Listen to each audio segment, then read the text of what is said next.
Good day, friends. It is me, HLModTech, and I am back with another fun, fast Tinkercad tutorial. So let's get cracking. Friends, today is one of my favorite kinds of projects. As you can see, there is a note in here. This is because it is another user's project, and they used the collaborate button to send me a link. Now, I can't share their project, but they shared the project with me, so now I can make modifications. I can hit the letter N, and I can leave a note. I can do all kinds of things to show them how I would solve their problem. So real quickly, let me catch you up.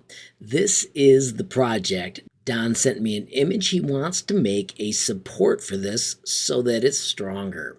Together we whipped up this little mock one, and now his question is how to align these pieces. Let me show you how I would solve it. So the first thing I would do is make a more robust sleeve right here. I would start by doing that by putting the work plane right on that edge. And then we can bring out the tube, I can set it on that work plane, and I can adjust the tube to get it to the right size. So I'm going to put 16 for my radius.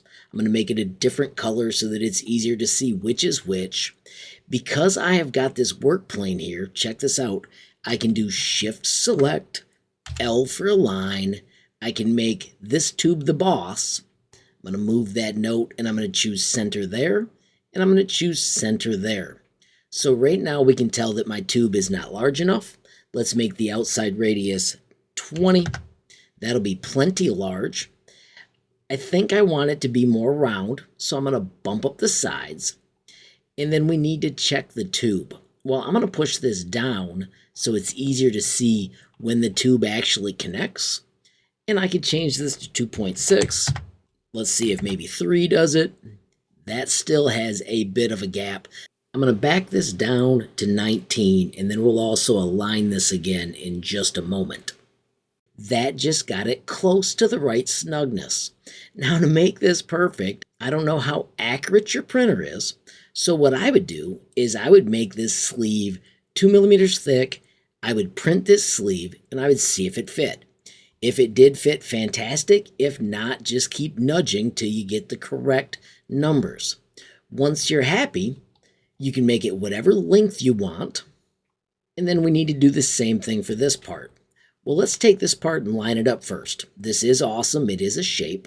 So I'm going to Shift Select the other tube, do L for Align, and then bingo, we can get those aligned as well. There's center and center. Now it moved the wrong one, so I'm going to undo. Don't forget this trick. Once again, I'm going to Shift Select. I'm going to do L for Align, and I forgot one of my favorites. I'm going to make this one the master. So there's my center, and it moved this one into place, and you can see that is designed pretty darn accurately. I did nudge these out of place.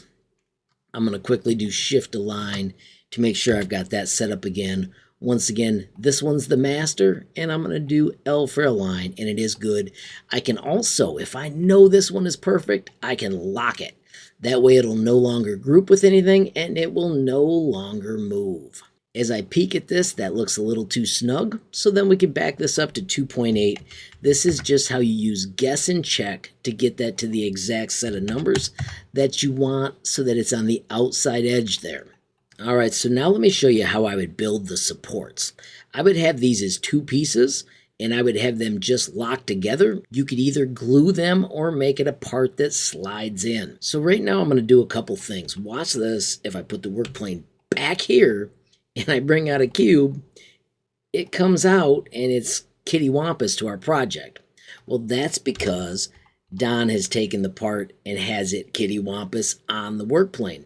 This is because it'll fit this way, but really for building, it makes everything a little trickier. So what I'm going to do is put the work plane back down here, and let's grab everything and get the world back straight.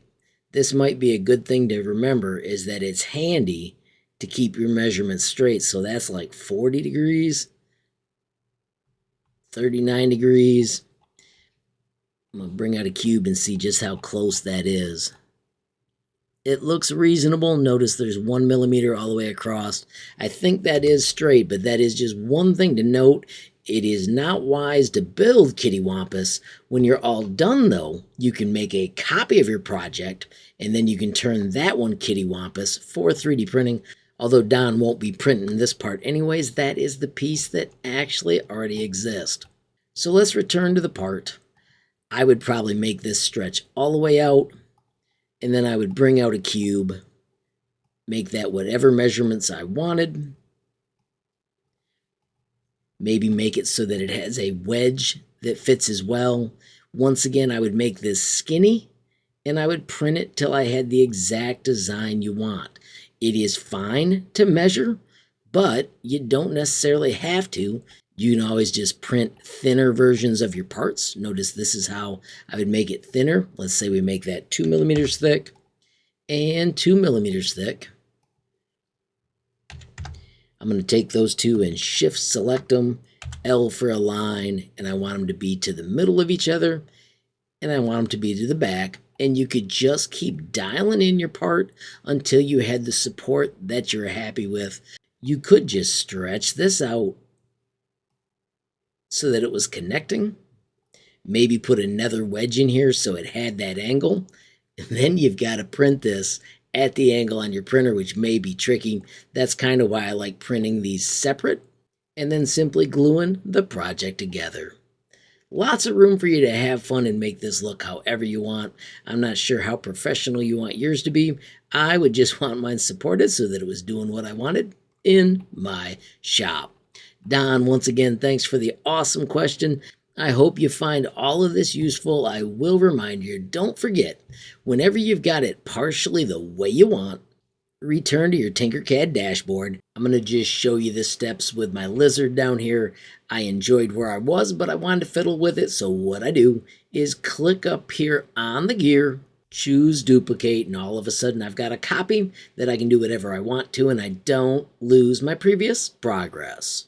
Friends, as I wrap up, I do want to take a moment to remind you about my website, HLModTech.com. As you can tell, I've got a page dedicated to Tinkercad with tons of amazing lessons. Down below, you can find the Day 1 favorites, the useful starters, and the Tinkercad essentials. Friends, below that, you'll find the sweet built-in messaging tool. You can click that button, add your question, comment, or suggestion, and reach me almost instantly. I do also need to highlight the link to the Tinkercad Community Discord. As you can see, there are a boatload of members, and it is a fantastic place to talk everything Tinkercad. Finally, friends, if you enjoyed the video, please give it a like. Please also hit that share button so more people can learn about HLModTech. Of course, friends, you absolutely make my day if you take time to leave a comment down below. And if you haven't subscribed yet, what are you waiting for? Smash that subscribe button. And last but not least, hit that notification bell if you want to be the first to know when there's a brand new video from me, HLModTech. Thanks for watching. Have a great day.